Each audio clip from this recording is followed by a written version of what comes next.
তো হাই বন্ধুরা, তোমরা সব কেমন আছো? আশা করি ভালো আছো। আর এই দেখো, আমি একটা নতুন মিনি ব্লগ নিয়ে চলে এসেছি। তো এই ব্লগটি দেখার জন্য তোমরা আগে বেল আইকনটিকে ক্লিক করে দিও আর চ্যানেলটিকে সাবস্ক্রাইব করে দিও। আর ভিডিওটি ভালো লাগলে প্লিজ লাইক কমেন্ট শেয়ার করে দিও।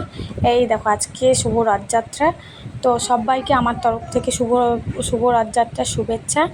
এই দেখো, আমি গোপাল সোনাদেরকে স্নান টান করিয়ে ড্রেস পরিয়ে দিয়েছি। এই দেখো, দিয়ে রথের ওপর বসিয়ে দিয়েছি। তার উপরে জগন্নাথ, বলরাম, সুভদ্রাকে বসিয়ে দিয়েছি। তো ওদেরকে বসিয়ে দেওয়ার পর রথটাকে সাজিয়ে নিলাম। তো দেখো, রথটাকে খুব সুন্দর করে সাজিয়েছি। রথ সাজানোর পর আমি ঘরের পুজোটা সেরে নিলাম। এই যে আস্তে আস্তে সব ঠাকুরগুলোকে আস্তে আস্তে ফুল টুল দিয়ে সাজিয়ে নিয়ে এই দেখো এবার ভোগ নিবেদন করলাম। তো এই দেখো, গোপুসোনাদেরকেও ভোগ নিবেদন করে দিয়েছি। তো এই দেখো, আজকে গোপুসোনারা ভোগে কী কী খাচ্ছে দেখো। এই দেখো, ফল দিয়ে দিয়েছি। আর এই দেখো, মিষ্টি, ফল ওদেরকে নিবেদন করেছি। তো আমার এই ব্লগটা কেমন লাগলো প্লিজ আমাকে কমেন্ট করে জানিও। আরও নতুন ভিডিও পাওয়ার জন্য চ্যানেলটিকে প্লিজ সাবস্ক্রাইব করে রেখো। Bye bye.